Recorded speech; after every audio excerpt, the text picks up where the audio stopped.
అందరికీ నమస్కారం. సుధాకర్ రెడ్డి గారి గురించి ఏం చెప్పాలో నాకు తెలియదు. మా నా జీవితం నాశనం చేశాడా, బాగు చేశాడా? బాగు చేశాడు అనుకోవాలో, చెడిపోయింది అనుకోవాలో తెలియదు. ఇవాళ నాకు సినిమా ఇండస్ట్రీలో ఒక గుర్తింపు వచ్చింది అంటే ఆలోచిస్తూ ఉంటే ఈ సుధాకర్ రెడ్డి సాంగత్యం నాకు ఎక్కువ చిన్నప్పటి నుంచే.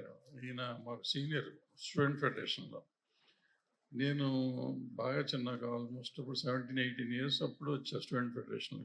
నన్ను వైస్ ప్రెసిడెంట్ చేశాడు. ఈయన మా గురువు అనమాట, నన్ను మెంటర్ ఒక రకంగా చెప్పాలంటే. అన్ని తప్పుడు మార్గాల్లో నడిపించాడు. ఒకరోజు సెమినార్ జరుగుతూ ఉంటుంది, వరకట్నాల మీద సెమినార్. అంటే ఈయన నన్ను ఏం చేశాడు, కూర్చోబెట్టి భరద్వాజీ వాళ్ళందరూ తప్పు మాట్లాడుతున్నారు, వాళ్ళు కట్నం ఇవ్వకూడదని చెప్తారు, కట్నం ఇవ్వకపోతే ఎట్టగా రేపు అమ్మాయిలు లిప్స్టిక్ అంటారు, బట్టలు అంటారు, ఇవి అంటారు, ఇవి అంటారు, ఇవన్నీ నువ్వు వెళ్ళి మాట్లాడాలన్నాడు. నేను అమాయకంగా నిజం కదా అనుకుని వెళ్ళి మాట్లాడు. అందరు కలిసి తిట్టకుండా తిట్టారు నన్ను. ఏమైనా ఇట్ట చేశాను అంటే లేదు, ఎవరో ఒకడు రెండోది మాట్లాడాలి కదా, రెండో సైడ్, అందుకని నీకు చెప్పాను.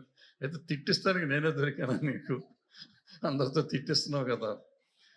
సరదాగా అట్లా ఉండేవాడు. కానీ బట్ ఇవాళ నేను సామాజిక విషయాలు కూడా మాట్లాడుతూ మొదలెట్టాను ఇండస్ట్రీలోకి వచ్చిన తర్వాత. ఎంతో కొంత ఈ సామాజిక స్పృహ నాకు ఏదన్నా కొద్దిగా గొప్ప ఉంది అనుకుంటే అది సుధాకర్ రెడ్డి వల్లే వచ్చింది.